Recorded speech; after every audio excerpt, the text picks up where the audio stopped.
자, 두 번째 이슈는 한미약품과 관련된 내용인데요. 자, OCI와 한미약품이 통합을 했지 않습니까? 이에 따라서 좀 한미약품의 신약 개발 전략이 좀 바뀔 수도 있다. 이런 전망이 나오고 있네요. 네, 말씀해 주신 대로 한미약품과 OCI 그룹 간 통합이 굉장히 이슈가 컸었는데요. 예. 많은 분들도 관심을 가지고 지켜보셨을 것 같습니다. 이제 한미약품이 그동안 파이프라인을 기술 수출해서 이제 매출을 확보하고 영업이익을 확보하는 전략이었다면은 앞으로는 이제 기술 수출뿐 아니라 신약을 끝까지 개발해서 상용화하는 파이프라인도 점차 늘어날 것으로 예상됩니다. 네. 자, 한미약품은 이제 보면 전통 제약사 중에서도 신약 개발에 굉장히 적극적으로 나서는 그런 제약사로 알려져 있습니다. 자, 중심 기조가 변한다. 이렇게 볼 수 있는 건가요?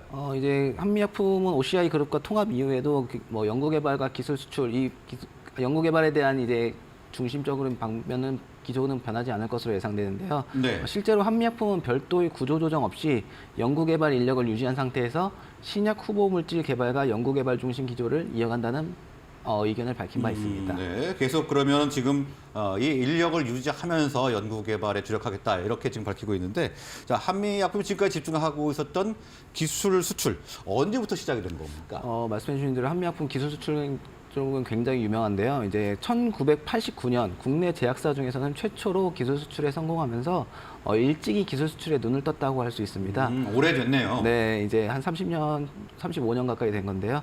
이제 이후에도 한미약품은 2011년 아테넥스, 2012년 스펙트럼 등과 이제 신약 후보 물질 기술 이전 계약을 체결하면서 꾸준히 기술 수출 계약을 이어오고 있습니다. 네, 89년에 처음으로 국내 최초로 기술 수출에 성공을 했다 이렇게 밝혀주셨고, 네. 자, 한미약품 하면 아무래도 좀 대박 기술 수출 이렇게 공식화가 되어 있는 것 같습니다. 한미약품이 본격적으로 기술 수출에 나선 거는 언제부터라고 보면 되나요? 말씀해 주신 대로 한미약품 하면 기술 수출 명가 뭐 이런 식으로도 이제 이야기를 나오는데요. 네. 이 공식이 자리 잡은 것은 2015년입니다. 이제 2015년 한 해에만 한미약품은 6개 제약사와 총 8건의 신약 후보 물질 기술 수출 계약을 체결했고요. 한 해예요? 네, 네. 6건에 했고요.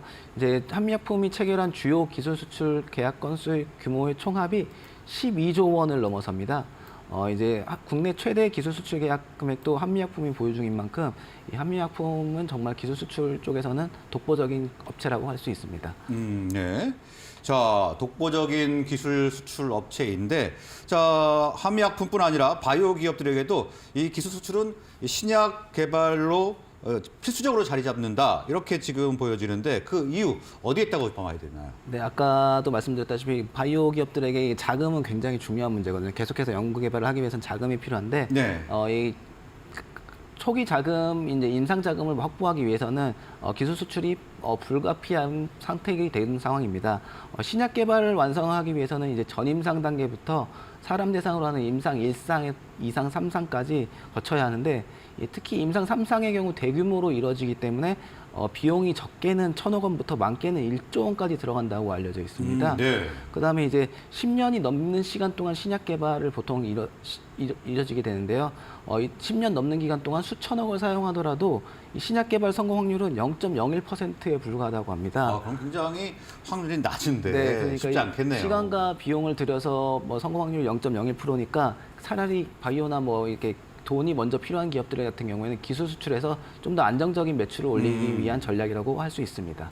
네, 그러면 한미약품 역시 좀 작은 부분에서 자료치가 못했기 때문에 기술 수출에 좀 주력을 했다 이렇게 봐야 되나요? 네, 한미약품 역시 이제 2018년부터 2022년까지 연구개발 관련해 가지고는 이제 1,900원, 뭐 2,000억 원, 2,200억, 그다음 1,600원, 1,700억 원 등으로 이제 뭐 매년 10% 이상의 매출을 연구개발에 투자하고 있었는데요.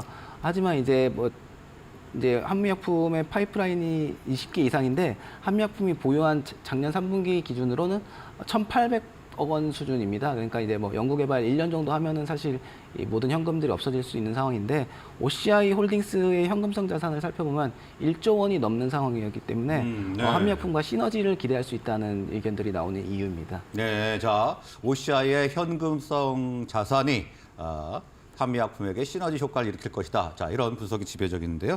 자, 그럼 마지막으로 OCI와 이 그룹을 통합을 하지 않았습니까? 전략이 바뀔 가능성은 없는 건가요? 네, 이제 말씀드린 대로 이제 기술 수출 중심의 한미약품이 이제는 자체 상용화까지도 나갈 수 있다고 보여지는데요. 이제 한미약품의 파이프라인은 크게 대사, 비만, 항암, 희귀질환 등으로 구분되는데 이 중에서 이제 대사, 비만, 희귀질환의 경우 한미약품이 보유 중인 랩스커버리 기술, 플랫폼 기술인데요. 이를 적용했을 때 좀 더 효과가 뛰어날 수 있을 것으로 예상되기 때문에 자체적으로 개발 상용화가 이루어질 것으로 예상되기도 하고 이방에 이제 항암 파이프라인 중 7개는 이미 이제 글로벌 제약사와 파트너를 맺고서 함께 이제 개발 중에 있기 때문에 이 물질들은 이제 기술 수출 전략이 가능할 것으로도 보여집니다. 이제 한미약품은 공식적으로는 아직까지 뭐 신약 개발 방향에 대한 정리된 것은 없다는 입장인데요.